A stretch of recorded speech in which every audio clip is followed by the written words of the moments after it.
नमस्ते दोस्त। डर की दास्तान में आपका स्वागत है। आज की ये कहानी सिर्फ एक सफर की नहीं है। ये उस डर की है जो परछाइयों में छिपकर चलता है, जो आईनों में दिखता है और जो कभी-कभी आपके पीछे भी खड़ा हो सकता है। अगर आपके अंदर हिम्मत है अंधेरे को सुनने की, अगर आप सच में जानना चाहते हैं कि उस रात क्या हुआ था, तो स्वागत है आपका मेरे चैनल डर की दास्तान पर, जहां हर कहानी सिर्फ सुनाई नहीं जाती, महसूस करवाई जाती है। लाइट्स बंद कर लो, हेडफोन लगा लो और तैयार हो जाओ, क्योंकि ये सफर शुरू होता है अभी और शायद खत्म न हो। उस रात मैं और मेरा सबसे अच्छा दोस्त रवि बाइक से घर लौट रहे थे। समय लगभग 10:30 बजे का था। सर्दियों की हल्की ठंड हवा में घुली हुई थी और सड़क लगभग सुनसान थी। हम दोनों एक शादी से लौट रहे थे जहां खूब मस्ती की थी। हंसी मजाक करते हुए हमने सोचा भी नहीं था कि ये रात हमारी जिंदगी की सबसे डरावनी रात बनने वाली है। मैं बाइक चला रहा था और रवि पीछे बैठा मोबाइल में किसी रील पर हंस रहा था। हाईवे से निकलकर हमें एक शॉर्टकट वाली पुरानी सड़क से गुजरना था, जो गांव के पास से होकर जाती थी। उस रास्ते पर स्ट्रीट लाइट बहुत कम थी और दोनों तरफ घने पेड़ लगे थे। जैसे ही हम उस सड़क पर मुड़े, अचानक माहौल बदल गया। हवा ठंडी से बर्फ जैसी लगने लगी। पेड़ों की शाखाएं ऐसे हिल रही थीं जैसे कोई फुसफुसा रहा हो। रवि ने अचानक मेरे कंधे पर हाथ रखकर कहा, तुझे भी लग रहा है कि यहाँ कुछ अजीब है? मैंने हंसते हुए कहा, डरपोक मत बन, बस सुनसान है। लेकिन अंदर कहीं न कहीं मुझे भी अजीब सा महसूस हो रहा था। बाइक की हेडलाइट आगे की काली सड़क को चीरती जा रही थी। तभी अचानक सामने दूर हमें कोई सफेद सी आकृति दिखी। वो सड़क के किनारे खड़ी थी। मैंने स्पीड थोड़ी कम की। देख, सामने कौन है? रवि ने धीमे से कहा। मैंने गौर से देखा। वो किसी औरत की परछाई लग रही थी। सफेद कपड़े, लंबे बाल और बिल्कुल स्थिर खड़ी। रात के उस सुनसान रास्ते पर कोई अकेली औरत क्यों खड़ी होगी? जैसे ही हम उसके करीब पहुंचे, मेरा दिल जोर से धड़कने लगा। मैंने सोचा शायद कोई मदद चाहती हो, लेकिन जैसे ही हमारी हेडलाइट उसकी तरफ पड़ी, वो वहां नहीं थी। वो अचानक गायब हो चुकी थी। तूने भी देखा था ना? रवि की आवाज कांप रही थी। मैंने सिर हिलाया। हम दोनों ने साफ देखा था, वो कोई भ्रम नहीं था। मैंने तुरंत बाइक की स्पीड बढ़ा दी। दिल की धड़कनें कानों में गूंज रही थीं, लेकिन असली डर तो अभी शुरू हुआ था। करीब 2 मिनट आगे बढ़ने के बाद अचानक बाइक अपने आप बंद हो गई। मैंने कई बार किक मारी, सेल्फ दबाया, लेकिन बाइक स्टार्ट ही नहीं हो रही थी। उस सुनसान रास्ते पर अब सिर्फ झींगुरों की आवाज थी और हमारी तेज सांसें। रवि ने धीरे से कहा, भाई, पीछे मत देखना। मेरे शरीर में सिहरन दौड़ गई। मैंने पूछा, क्यों? वो बोला, मुझे लग रहा है कोई हमारे पीछे खड़ा है और वो हमें घूर रहा है। मेरी सांसें तेज हो गईं। दिल इतनी जोर से धड़क रहा था कि लगा अभी बाहर निकल आएगा। कुछ सेकंड तक मैंने खुद को रोके रखा, फिर हिम्मत करके धीरे धीरे गर्दन घुमाई। पीछे सड़क बिल्कुल खाली थी। मैंने राहत की सांस ली ही थी कि अचानक मुझे महसूस हुआ जैसे कोई हमारे बिल्कुल सामने खड़ा हो। मैंने तुरंत नजर आगे की और मेरे हाथ पैर सुन्न हो गए। वही सफेद आकृति ठीक हमारी बाइक के आगे खड़ी थी। इस बार वो पहले से ज्यादा करीब थी। उसके लंबे बाल चेहरे पर लटके हुए थे। कपड़े हवा के बिना भी हिल रहे थे। लेकिन सबसे डरावनी बात, उसका चेहरा था ही नहीं। जहां आंखें, नाक और होंठ होने चाहिए थे, वहां बस काली गहरी खाली जगह थी, जैसे किसी ने पूरा चेहरा मिटा दिया हो। रवि अचानक जोर से चीख पड़ा। उसी पल बिना चाबी घुमाए, बिना कुछ किए बाइक अपने आप स्टार्ट हो गई। इंजन तेज आवाज में गरजा। मैंने बिना एक सेकंड गवाए एक्सीलरेटर पूरा घुमा दिया। बाइक हवा से बात करने लगी। पीछे देखने की हिम्मत हम दोनों में नहीं थी, लेकिन कुछ सेकंड बाद हमें साफ महसूस हुआ कोई हमारे साथ साथ दौड़ रहा है। रवि ने कांपती आवाज में कहा, वो हमारी स्पीड से भी तेज है। मैंने डरते डरते साइड मिरर में देखा। सफेद आकृति हमारी बाइक के बराबर बराबर दौड़ रही थी। उसके पैर जमीन को छू भी नहीं रहे थे। वो हवा में तैरते हुए हमारी स्पीड से भी तेज चल रही थी। उसके बाल पीछे उड़ रहे थे और उसका बिना चेहरा वाला चेहरा मेरी तरफ मुड़ा हुआ था। अचानक उसने अपना लंबा, अस्वाभाविक रूप से खिंचा हुआ हाथ मेरी तरफ बढ़ाया। उसकी उंगलियां मेरी बाह से बस कुछ इंच दूर थीं, और तभी मुझे महसूस हुआ किसी ने मेरे कंधे को छू लिया। जैसे ही मुझे अपने कंधे पर किसी की बर्फ जैसी ठंडी उंगलियों का स्पर्श महसूस हुआ, मेरी पकड़ हैंडल पर ढीली पड़ गई। एक पल को लगा कि बाइक फिसल जाएगी और हम दोनों सड़क पर जा गिरेंगे। मैंने पूरी ताकत से खुद को संभाला और एक्सीलरेटर और भी घुमा दिया। हवा चेहरे पर चाबुक की तरह लग रही थी, लेकिन मेरे शरीर में जो ठंड दौड़ रही थी वो हवा से नहीं थी। रवि पीछे से चिल्लाया, उसने तुझे छुआ क्या? बोलना। मैंने जवाब देना चाहा, लेकिन गला सूख चुका था। शब्द बाहर ही नहीं निकल रहे थे। मुझे साफ महसूस हुआ था, वो स्पर्श इंसानी नहीं था। वो ऐसा था जैसे किसी मुर्दे की बर्फीली उंगलियां हों। मैंने हिम्मत करके फिर से साइड मिरर में देखा। इस बार सड़क खाली थी। वो आकृति गायब हो चुकी थी। दिख रही है क्या? रवि ने कांपते हुए पूछा। नहीं, मैंने धीमे से कहा, अब नहीं। लेकिन डर खत्म नहीं हुआ था। ऐसा लग रहा था जैसे वो कहीं पास ही हो, बस दिखाई नहीं दे रही। करीब आधा किलोमीटर आगे जाकर मैंने देखा कि सड़क के किनारे एक पुराना जर्जर मंदिर था। बचपन में सुना था कि उस मंदिर में अब कोई पूजा नहीं करता। लोग कहते थे कि वहां कुछ अजीब होता है। मैं कभी उन बातों पर विश्वास नहीं करता था, पर आज हर पुरानी बात याद आ रही थी। अचानक बाइक फिर से झटका खाकर बंद हो गई। इस बार मैंने ब्रेक लगाकर बाइक रोक दी। सड़क सुनसान थी। दूर कहीं कुत्ते के भौंकने की आवाज आई और फिर सन्नाटा। अब क्या करें? रवि की आवाज में घबराहट साफ थी। मैंने कहा, शायद नेटवर्क आए तो किसी को कॉल करते हैं। हम दोनों ने मोबाइल निकाला। नो नेटवर्क, एक भी सिग्नल नहीं। मुझे पसीना आने लगा, जबकि हवा ठंडी थी। मैंने आसपास नजर दौड़ाई। मंदिर की टूटी दीवारों पर काई जमी थी। दरवाजा आधा खुला था और अंदर अंधेरा घना था। तभी मंदिर के अंदर से घंटी बजने की आवाज आई। टन। हम दोनों एक साथ जड़ हो गए। उस मंदिर में सालों से कोई नहीं जाता था, फिर घंटी कैसे बजी? दूसरी बार घंटी बजी। टन। रवि ने फुसफुसाकर कहा, वो वहीं है ना, वहीं अंदर है। मेरे पैरों में जैसे जान नहीं रही थी, लेकिन वहां सड़क पर खड़े रहना भी सुरक्षित नहीं लग रहा था। मैंने फैसला किया, अगर कुछ समझना है तो अंदर देखना पड़ेगा। तू यहीं रह, मैंने रवि से कहा। पागल है क्या? मैं अकेला नहीं रुकूंगा, उसने तुरंत जवाब दिया। हम दोनों धीरे धीरे मंदिर की तरफ बढ़ने लगे। हर कदम के साथ दिल की धड़कन तेज हो रही थी। जमीन पर सूखे पत्ते बिखरे थे, जिन पर पैर रखते ही खड़खड़ाहट गूंजती। जैसे ही हम दरवाजे के पास पहुंचे, अंदर से ठंडी हवा का झोंका आया, और उसी झोंके के साथ हमें साफ सुनाई दिया किसी औरत की धीमी हंसी। बहुत धीमी, लेकिन साफ। मैंने रवि की तरफ देखा। उसका चेहरा सफेद पड़ चुका था। अचानक मंदिर के अंदर अंधेरे में दो हल्की सी चमकती हुई सफेद आंखें दिखाई दी।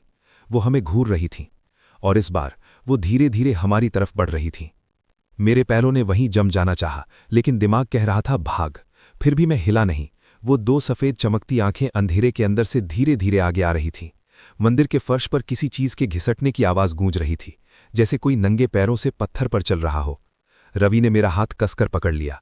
उसकी उंगलियां कांप रही थीं। उसने फुसफुसाकर कहा, हम अंदर नहीं जाएंगे, प्लीज वापस चलते हैं। लेकिन पीछे मुड़कर देखा तो मेरी सांस अटक गई। मंदिर के बाहर का रास्ता गायब था। जहां हमारी बाइक खड़ी थी, वहां अब सिर्फ घना अंधेरा था, जैसे किसी ने पूरी सड़क को निगल लिया हो। हमें सिर्फ मंदिर का टूटा हुआ दरवाजा और अंदर का काला साया दिख रहा था। ये कैसे हो सकता है? रवि की आवाज टूट रही थी। तभी अचानक मंदिर के अंदर की घंटी अपने आप जोर जोर से बजने लगी। टन टन टन। आवाज इतनी तेज थी कि कानों में चुभ रही थी। मैंने अपने कान ढक लिए, लेकिन आवाज जैसे सीधे दिमाग के अंदर गूंज रही थी। अचानक वो आंखें और करीब आ गईं। अब हम उसके धुंधले से शरीर को भी देख पा रहे थे। वही सफेद कपड़े, वही लंबे बाल, लेकिन इस बार उसका चेहरा दिख रहा था, और चेहरा देखकर मेरी रूह कांप गई। उसके चेहरे पर कोई त्वचा नहीं थी, जैसे किसी ने उसका पूरा चेहरा नोच लिया हो। सिर्फ गहरे काले गड्ढे जहां आंखें होनी चाहिए थीं, और एक चौड़ा अस्वाभाविक मुस्कान जो कानों तक खिंची हुई थी। रवि ने चीख मारी और पीछे हटते हटते ठोकर खाकर गिर गया। मैंने उसे उठाने की कोशिश की, लेकिन तभी वो आकृति अचानक हमारे बिल्कुल सामने आ गई, इतनी पास कि उसकी ठंडी सांस मेरे चेहरे से टकराई। उसने बहुत धीमी फटी हुई आवाज में कहा, क्यों रुके थे यहां? मेरे शरीर ने जवाब देना बंद कर दिया था। शब्द जैसे गले में अटक गए थे। रवि जमीन पर बैठा कांप रहा था। अचानक मुझे याद आया, बचपन में दादी कहा करती थीं, अगर कभी कुछ बुरा दिखे तो भगवान का नाम लेना चाहिए। मैंने कांपती आवाज में भगवान का नाम लिया। जैसे ही शब्द मेरे होठों से निकले, वो आकृति पीछे हट गई। उसकी चीख मंदिर की दीवारों से टकराकर गूंज उठी। घंटी अचानक बंद हो गई। पूरा माहौल फिर से शांत, और अगले ही पल मंदिर, वो आकृति, वो अंधेरा, सब गायब। हम दोनों फिर से उसी सड़क पर खड़े थे।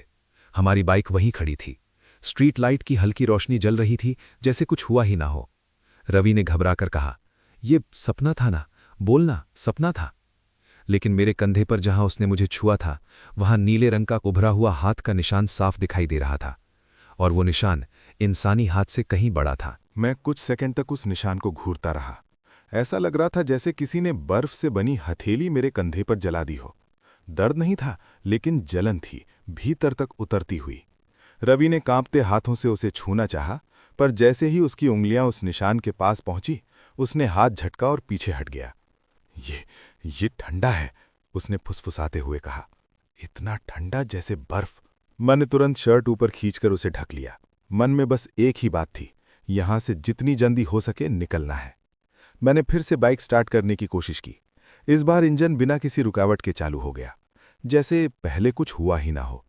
मैंने राहत की सांस ली, लेकिन डर अभी भी दिल के अंदर बैठा था। हम दोनों बिना कुछ बोले बाइक पर बैठ गए। इस बार रवि ने मोबाइल जेब में रख दिया। अब उसके चेहरे पर कोई हंसी नहीं थी। मैंने धीरे धीरे बाइक आगे बढ़ाई। सड़क वही थी, पेड़ वही थे, लेकिन अब हर परछाई में मुझे कुछ छुपा हुआ लगता था। करीब 5 मिनट तक हम चुपचाप चलते रहे। तभी मुझे महसूस हुआ कि बाइक थोड़ी भारी लग रही है, जैसे पीछे वजन बढ़ गया हो। मैंने सोचा शायद मेरा भ्रम है। रवि, तू ठीक से बैठा है ना? मैंने पूछा। कुछ जवाब नहीं आया। रवि, मैंने फिर आवाज लगाई। फिर भी चुप्पी। मेरा दिल जोर से धड़कने लगा। मैंने हल्का सा सिर घुमाकर पीछे देखने की कोशिश की, और जो मैंने देखा उससे मेरी सांस रुक गई। मेरे पीछे रवि नहीं बैठा था, वहां वही सफेद कपड़ों वाली आकृति बैठी थी। उसके लंबे बाल मेरे कंधे के पास उड़ रहे थे। उसका चेहरा इस बार आधा साफ दिख रहा था। एक तरफ काली गहराई और दूसरी तरफ फटी हुई त्वचा, जिसमें से काला तरल टपक रहा था। मैंने जोर से ब्रेक दबाया। बाइक चीखती हुई रुकी। मैं घबराकर पीछे मुड़ा। पीछे कोई नहीं था, सड़क खाली थी। रवि, मैं चिल्लाया। मेरी आवाज सुनसान रात में गूंज गई। तभी पीछे से किसी के कराहने की आवाज आई। मैंने सड़क के किनारे देखा, रवि वहां गिरा पड़ा था। मैं तुरंत दौड़कर उसके पास गया। उसके माथे पर हल्की चोट लगी थी, जैसे वो बाइक से गिरा हो। वो धीरे धीरे होश में आ रहा था। तू अचानक ब्रेक क्यों मार रहा था? मेरे पैरों तले जमीन खिसक गई। मैंने ब्रेक अभी मारा, मैंने कांपते हुए कहा। तू कब गिरा? रवि ने डर से मेरी तरफ देखा। मैं तो पीछे बैठा था, अचानक किसी ने मुझे धक्का दिया और मैं गिर गया। मेरे हाथ ठंडे पड़ गए। अगर रवि गिर चुका था तो मेरे पीछे बाइक पर कौन बैठा था? हवा अचानक फिर से ठंडी हो गई, और उसी पल सड़क के दूसरी तरफ पेड़ों के बीच मुझे सफेद कपड़ों की झलक दिखाई दी। वो फिर से हमें देख रही थी, इस बार दूर से नहीं, बहुत करीब से। मैंने तुरंत रवि को उठाया, उसका हाथ पकड़ा और लगभग घसीटते हुए उसे बाइक तक लाया। अब मेरे अंदर सिर्फ एक ही जिद थी, यहां से निकलना है, चाहे जो हो जाए। रवि मुश्किल से खड़ा हो पा रहा था, लेकिन उसने खुद को संभाला और फिर से पीछे बैठ गया। इस बार उसने मेरी कमर को इतनी कसकर पकड़ लिया जैसे अगर छोड़ा तो जिंदा नहीं बचेगा। मैंने बिना पीछे देखे बाइक स्टार्ट की और पूरी स्पीड से आगे बढ़ गया। दिल अब भी जोर जोर से धड़क रहा था। पेड़ों की परछाइयां सड़क पर ऐसे गिर रही थीं जैसे कोई हमारे साथ साथ दौड़ रहा हो। कुछ दूर जाने के बाद अचानक मुझे एहसास हुआ कि सड़क बदल गई है। ये वही रास्ता नहीं था। ये सड़क पहले से ज्यादा संकरी थी। दोनों तरफ पेड़ इतने घने थे कि आसमान दिख ही नहीं रहा था। हेडलाइट की रोशनी भी जैसे निगल ली जा रही थी। ये रास्ता तो नहीं था, रवि ने धीरे से कहा। मैंने भी महसूस किया, हम इस रास्ते से पहले कभी नहीं गुजरे थे। मैंने बाइक मोड़ने की कोशिश की, लेकिन जैसे ही हैंडल घुमाया, बाइक अपने आप सीधी हो गई, जैसे कोई अदृश्य ताकत उसे एक ही दिशा में चलने पर मजबूर कर रही हो। कंट्रोल नहीं हो रहा, मैंने घबरा कर कहा। अब रवि मंत्र जैसा कुछ बुदबुदा रहा था, उसकी आवाज कांप रही थी। तभी सामने दूर एक हल्की सी रोशनी दिखाई दी। मुझे लगा शायद कोई घर होगा, या ढाबा, या कोई इंसान। उम्मीद की हल्की किरण जागी। मैंने स्पीड थोड़ी कम की और उस रोशनी की तरफ बढ़ा। जैसे जैसे हम करीब पहुंचे, मुझे समझ आया कि वो कोई घर नहीं था, वो एक चिता थी। सड़क के बीचों बीच जलती हुई चिता। आग की लपटें आसमान की तरफ उठ रही थीं। आसपास कोई नहीं था, न कोई इंसान, न कोई आवाज। मैंने ब्रेक लगाने की कोशिश की, लेकिन इस बार ब्रेक काम नहीं कर रहे थे। बाइक सीधे उस जलती हुई चिता की तरफ बढ़ रही थी। कूद! रवि चीखा। आखिरी सेकंड में मैंने हैंडल पूरी ताकत से घुमाया।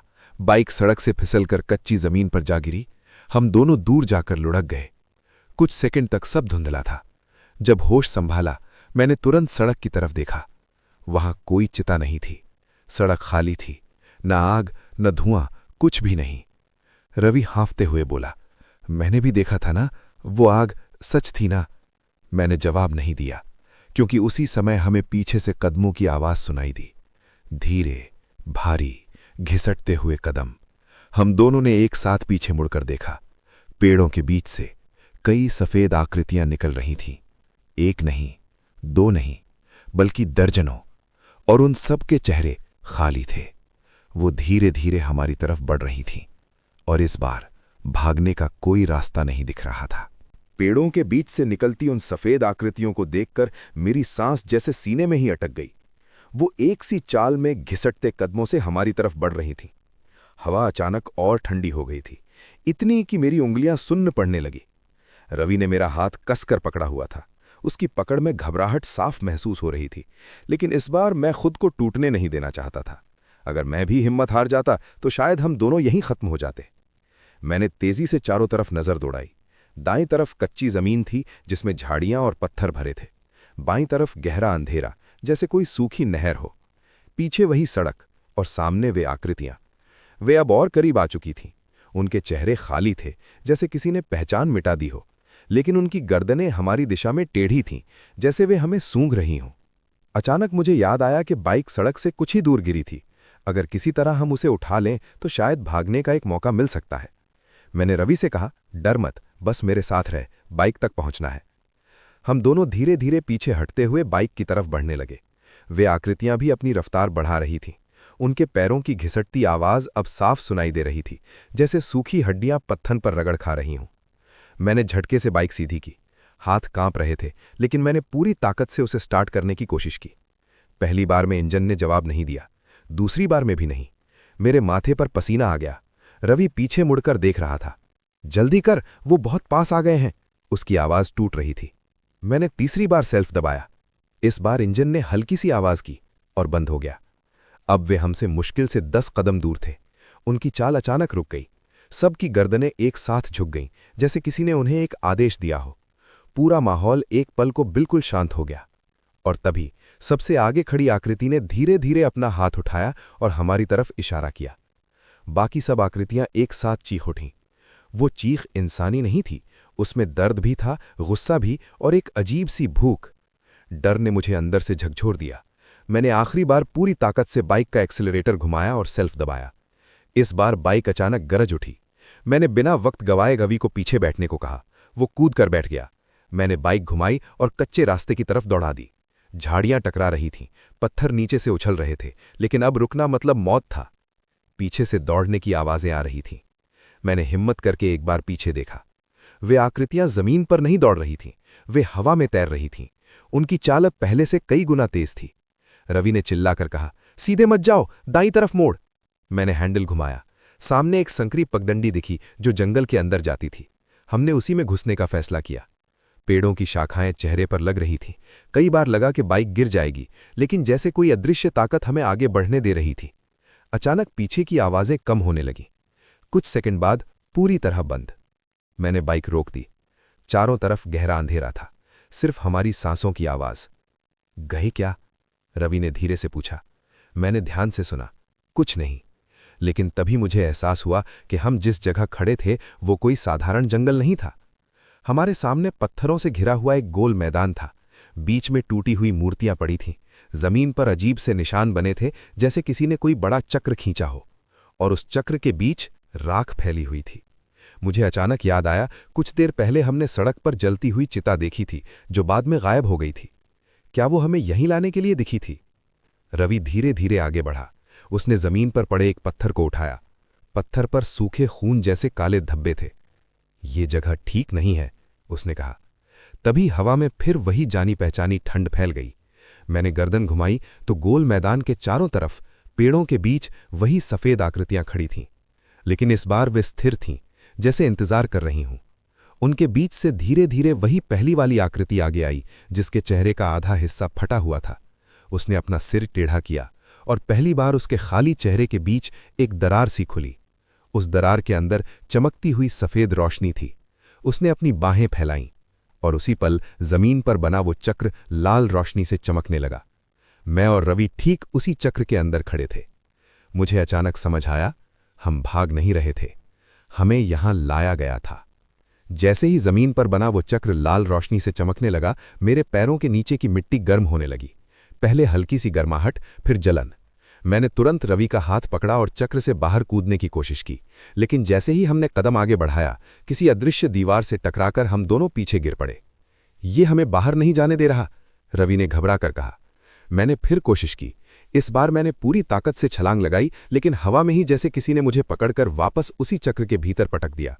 मेरी पीठ जमीन से टकराई और कुछ सेकंड तक सांस ही नहीं आई।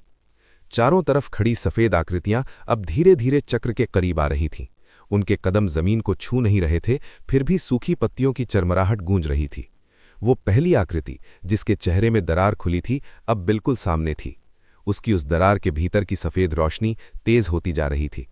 मुझे अचानक लगा कि वो रोशनी मुझे खींच रही है। मेरी आंखें उसके चेहरे पर जमी जा रही थीं। दिमाग जैसे सुन्न हो रहा था। तभी रवि ने मुझे जोर से झकझोरा। इधर देख, उसकी आंखों में मत देख, वो चिल्लाया। मैंने मुश्किल से नजर हटाई। उसी पल मुझे महसूस हुआ कि अगर मैं कुछ और सेकंड उसे देखता रहता तो शायद अपनी होश खो देता। चक्र की लाल रोशनी अब धड़कने लगी थी, जैसे कोई दिल धड़क रहा हो। हर धड़कन के साथ जमीन कांप रही थी। हवा भारी हो गई थी, सांस लेना मुश्किल हो रहा था। अचानक मुझे अपने कंधे पर वही पुराना निशान जलता हुआ महसूस हुआ, जैसे कोई अंगारा रख दिया हो। मैंने शर्ट हटाकर देखा तो नीला निशान अब गहरा काला हो चुका था और उसके बीच हल्की लाल चमक थी। रवि ने भी देख लिया। ये उसी का निशान है, वो तुझे छोड़ने वाली नहीं। उसकी बात सुनकर मेरे अंदर डर के साथ साथ गुस्सा भी उठा। कब तक भागते रहेंगे, कब तक डरते रहेंगे? मैंने चारों तरफ देखा। जमीन पर पड़े पत्थरों में से एक थोड़ा नुकीला था। मैंने उसे उठाया। हाथ कांप रहे थे, लेकिन इस बार मन में एक अजीब सा साहस भी था। वो पहली आकृति अब चक्र के किनारे आ चुकी थी। उसने अपना लंबा हाथ आगे बढ़ाया। उसकी उंगलियां हवा में फैल रही थीं, जैसे वो मुझे बुला रही हो। आओ, उसकी आवाज सीधे मेरे दिमाग में गूंजी। मेरे पैरों ने खुद बहुत आगे बढ़ना चाहा, लेकिन मैंने पूरी ताकत से खुद को रोका। अचानक मुझे याद आया कि जब मंदिर में मैंने भगवान का नाम लिया था तो वो पीछे हट गई थी। मैंने आंखें बंद की और पूरे विश्वास के साथ फिर वही नाम लिया। पहले कुछ नहीं हुआ। आकृतियां और करीब आ गईं। मैंने इस बार और जोर से नाम लिया, दिल से, बिना डर के। और तभी मेरे कंधे का निशान अचानक तेज रोशनी से चमकने लगा। वो लाल चक्र एक पल को झिलमिलाया। सफेद आकृतियां एक साथ पीछे हट गईं। पहली आकृति ने तेज दर्द भरी चीख मारी। उसके चेहरे की दरार चौड़ी हो गई और उसमें से निकलती रोशनी बिखरने लगी। मैंने मौका देखकर जमीन पर बने चक्र के एक हिस्से पर पत्थर से जोरदार वार किया। जैसे ही पत्थर ने उस लाल रेखा को तोड़ा, पूरा चक्र दरक गया। जमीन हिल गई। तेज हवा का झोंका आया। सभी सफेद आकृतियां धुएं की तरह बिखरने लगीं। पहली आकृति ने आखिरी बार मेरी तरफ देखा। उस बिना चेहरे के खालीपन में अब गुस्सा नहीं, बल्कि जैसे चेतावनी थी। और अगले ही पल सब कुछ गायब। गोल मैदान अंधेरे में डूब गया। लाल रोशनी बुझ गई। हम दोनों जमीन पर बैठे हाँफ रहे थे। चारों तरफ सन्नाटा था। कोई आकृति नहीं, कोई आवाज नहीं। धीरे धीरे हवा सामान्य होने लगी। मैंने कांपते हुए रवि की तरफ देखा। खत्म हो गया क्या? रवि ने आसपास नजर दौड़ाई। शायद। हम दोनों धीरे धीरे उठे। इस बार चक्र की जगह सिर्फ टूटी हुई मिट्टी थी, कोई निशान नहीं। हम बाइक तक पहुंचे। इस बार इंजन पहली बार में स्टार्ट हो गया। जैसे ही हम उस जगह से बाहर निकलने लगे, मुझे एक अजीब सा एहसास हुआ। मैंने एक बार पीछे मुड़कर देखा। पेड़ों के बीच बहुत दूर एक हल्की सफेद झलक खड़ी थी, स्थिर, शांत, जैसे वो अभी भी देख रही हो। मैंने तुरंत नजर हटा ली और बाइक की स्पीड बढ़ा दी। इस बार हम सच में उस जंगल से बाहर निकल रहे थे, लेकिन मेरे कंधे पर बना वो काला निशान अभी भी हल्की हल्की धड़क रहा था। जंगल का रास्ता खत्म होते ही हमें दूर हाईवे की हल्की रोशनी दिखाई दी, जैसे अंधेरे के समुद्र के बाद किनारा मिल गया हो। मैंने बाइक की स्पीड धीमी नहीं की। मन में बस एक ही बात थी, घर पहुंचना है, जितनी जल्दी हो सके। रवि अब चुप था, पहले जैसा घबराया हुआ नहीं, लेकिन असामान्य रूप से शांत। उसकी पकड़ अब भी मेरी कमर पर थी, पर उसमें डर की जगह थकान थी। शायद हम दोनों ही भीतर से टूट चुके थे। करीब 10 मिनट बाद हम मुख्य सड़क पर आ गए। वहां 2-3 ट्रक गुजर रहे थे।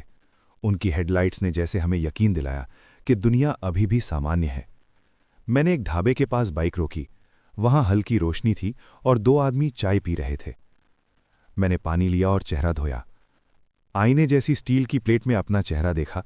आंखें लाल थीं, चेहरा पीला। मैंने धीरे से शर्ट हटाकर कंधा देखा। निशान अभी भी था, लेकिन अब वो काला नहीं, गहरा नीला हो गया था और उसके किनारों पर जैसे नसें उभरी हुई थीं। रवि ने भी देख लिया।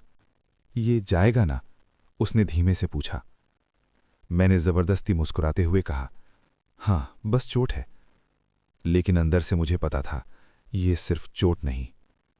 हमने तय किया कि पहले रवि को उसके घर छोड़ दूं। उसका घर मेरे रास्ते में ही पड़ता था।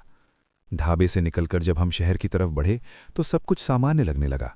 स्ट्रीट लाइट्स, लोग, गाड़ियां, जैसे कुछ हुआ ही नहीं। करीब आधे घंटे बाद हम रवि के घर के सामने थे। उसने उतरते हुए मेरी तरफ देखा। आज रात फोन ऑन रखना, उसने कहा। तू भी, मैंने जवाब दिया। वो घर के अंदर चला गया। दरवाज़ा बंद हुआ। मैंने एक लंबी सांस ली। अब मुझे अपने घर जाना था।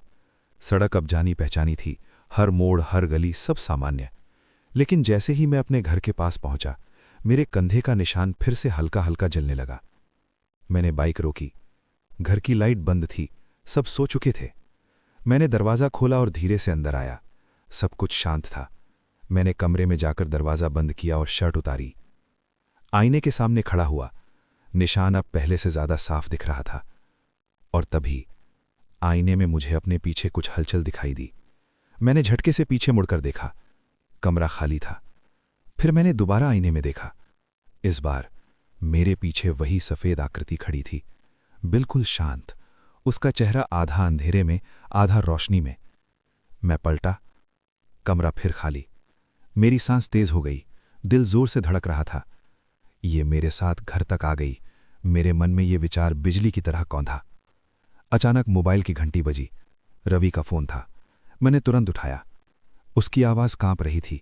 वो यहां है। मेरे पैरों तले जमीन खिसक गई। क्या? वो मेरे कमरे में, खिड़की के बाहर खड़ी है। उसकी सांसें तेज थीं।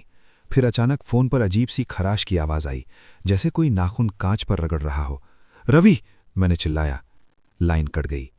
मैंने दोबारा कॉल किया। No response. मेरे कंधे का निशान अब तेज जल रहा था, जैसे कोई अंदर से धड़क रहा हो। मैंने हिम्मत जुटाई, कमरे की लाइट बंद की और धीरे धीरे खिड़की की तरफ बढ़ा। पर्दे हटाए। बाहर सड़क खाली थी, लेकिन जैसे ही मैंने खिड़की का कांच छुआ, उसमें अपनी परछाई के पीछे वही सफेद चेहरा उभर आया। इस बार साफ। वो मुस्कुरा रही थी और उसकी दरार वाली जगह से फुसफुसाहट निकली। अभी खत्म नहीं। मेरे कानों में उसकी आवाज गूंजती रही। और तभी मेरे मोबाइल पर फिर से मैसेज आया, रवि का। सिर्फ 2 शब्द, पीछे देख। मेरे हाथ कांपने लगे। मोबाइल की स्क्रीन पर चमकते हुए 2 शब्द, पीछे देख। मेरी सांस जैसे रुक गई। कमरा बिल्कुल शांत था। पंखे की धीमी आवाज भी अब सुनाई नहीं दे रही थी, सिर्फ मेरी धड़कन जो कानों में गूंज रही थी। मैं जानता था कि अगर मैं पीछे मुड़ा तो शायद वही देखूंगा जिससे मैं भागता रहा हूं, लेकिन अगर नहीं मुड़ा तो वो मेरे और करीब आ जाएगी। मैंने धीरे धीरे गर्दन घुमानी शुरू की। हर सेकंड जैसे 1 साल के बराबर लग रहा था। जैसे ही मैंने पूरी तरह पीछे देखा, कमरा खाली था। दरवाज़ा बंद, खिड़की बंद, कोई नहीं। मेरे भीतर एक पल के लिए राहत की लहर दौड़ गई। लेकिन तभी आईने में मेरी नज़र पड़ी। मैं अकेला नहीं था। मेरे ठीक पीछे वही सफ़ेद आकृति खड़ी थी, इस बार पहले से ज़्यादा साफ। उसका आधा फटा हुआ चेहरा और दूसरी तरफ काली गहराई। लेकिन अब उसकी दरार पूरी तरह खुल चुकी थी। अंदर सिर्फ रोशनी नहीं, बल्कि जैसे कोई गहराई, कोई खालीपन जो सब कुछ निगल सकता था। मैंने पलटकर उसे देखने की कोशिश की, लेकिन जैसे ही मुड़ा, वहां कुछ नहीं था। फिर आईने में देखा, वो फिर पीछे। मुझे समझ आ गया, वो सीधे नहीं दिखती, वो सिर्फ परछाइयों और आईनों में दिखती है। अचानक मेरे मोबाइल पर फिर कॉल आया, रवि। मैंने तुरंत उठाया। कुछ सेकंड तक सिर्फ सांसों की आवाज, फिर बहुत धीमी टूटी हुई आवाज, मैं ठीक हूं। वो चली गई। मेरे अंदर जैसे जान वापस आ गई। सच तो ठीक है ना? हाँ, लेकिन वो रुका। उसने कहा, हम दोनों में से एक ही बचेगा। मेरे पैरों तले जमीन खिसक गई। क्या मतलब? अचानक कॉल कट गया। मैंने दोबारा कॉल किया। इस बार फोन स्विच ऑफ। उसी पल कमरे की लाइट अपने आप झिलमिलाने लगी। आईने में वो आकृति अब मेरे बिल्कुल करीब थी। उसका हाथ धीरे धीरे मेरे कंधे की तरफ बढ़ रहा था, ठीक उसी निशान की तरफ। मुझे अचानक समझ आया, वो मुझे नहीं, उस निशान को चाहती है। वो मेरे जरिए इस दुनिया में बंधी हुई है। अगर ये निशान खत्म हो जाए तो उसका रास्ता भी खत्म। मैंने तुरंत दराज से माचिस निकाली। हाथ कांप रहे थे, लेकिन दिमाग अब साफ था। मैंने एक तीली जलाई। जलती ली लौ को अपने कंधे के उस निशान के पास ले गया। दर्द का डर था, लेकिन उससे ज्यादा डर था उसे हमेशा के लिए अपने पीछे महसूस करने का। जैसे ही आग की गर्मी निशान को छुई, एक तीखी जलन पूरे शरीर में दौड़ गई। मैं चीख पड़ा। आईने में वो आकृति अचानक तड़पने लगी। उसकी दरार से काला धुआं निकलने लगा। मैंने दांत भींच लिए और तीली को और पास ले गया। त्वचा जलने की गंध कमरे में फैल गई। दर्द असहनीय था, लेकिन उसी के साथ निशान की चमक कम होने लगी। वो आकृति अब चीख रही थी। उसकी आवाज कमरे की दीवारों से टकरा रही थी। रुको, लेकिन मैं नहीं रुका। आखिरी सेकंड में मैंने पूरी ताकत से जलती तीली उस निशान पर दबा दी। एक तेज चमक हुई। कमरे की सारी लाइटें बुझ गईं और फिर पूरा सन्नाटा। कुछ पल बाद मैंने आंखें खोलीं। कमरा सामान्य था, आईना साफ, पीछे कोई नहीं। मेरे कंधे पर दर्द था, लेकिन जब मैंने देखा, निशान गायब था, सिर्फ हल्का सा जला हुआ दाग। मोबाइल फिर बजा। रवि का कॉल। मैंने उठाया। सब ठीक है, उसने घबराई हुई लेकिन सामान्य आवाज में कहा। अचानक सब शांत हो गया, जैसे कुछ था ही नहीं। मेरी आंखों में आंसू आ गए। हाँ, सब खत्म हो गया, मैंने धीमे से कहा। उस रात के बाद वो आकृति कभी नहीं दिखी, न मुझे न रवि को। लेकिन आज भी जब मैं आईने में खुद को देखता हूं तो कभी कभी एक पल के लिए लगता है जैसे पीछे कोई खड़ा है। मैं तुरंत मुड़ता हूं और हर बार कमरा खाली होता है। मैं जिंदा हूं, रवि भी जिंदा है, लेकिन उस रात ने हमें बदल दिया। अब हम कभी उस रास्ते से नहीं गुजरते। और हर बार जब कोई पूछता है कि रात के सुनसान रास्तों से क्यों डर लगता है, तो मैं बस मुस्कुरा देता हूं, क्योंकि कुछ रास्ते सिर्फ मंजिल तक नहीं ले जाते, कुछ रास्ते किसी और दुनिया के दरवाजे तक भी पहुंचाते हैं।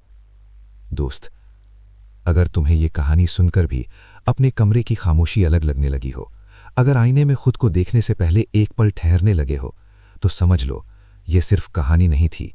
ये थी उस रात की सच्चाई जब दो दोस्त बाइक से घर लौट रहे थे और मौत उनके साथ साथ चल रही थी। लेकिन ऐसी डरावनी, रूह कपा देने वाली कहानियां यहीं खत्म नहीं होती। ऐसी और भी सच्ची, खौफनाक और दिल दहला देने वाली दास्तानें सुनने के लिए जुड़े रहो मेरे चैनल डर की दास्तान के साथ। यहां हर कहानी सिर्फ डराती नहीं, बल्कि आपके दिमाग में बस जाती है। तो अगर हिम्मत है तो अगली दास्तान सुनने के लिए तैयार रहना, क्योंकि अगली बार शायद कहानी किसी और की नहीं, आपकी भी हो सकती है।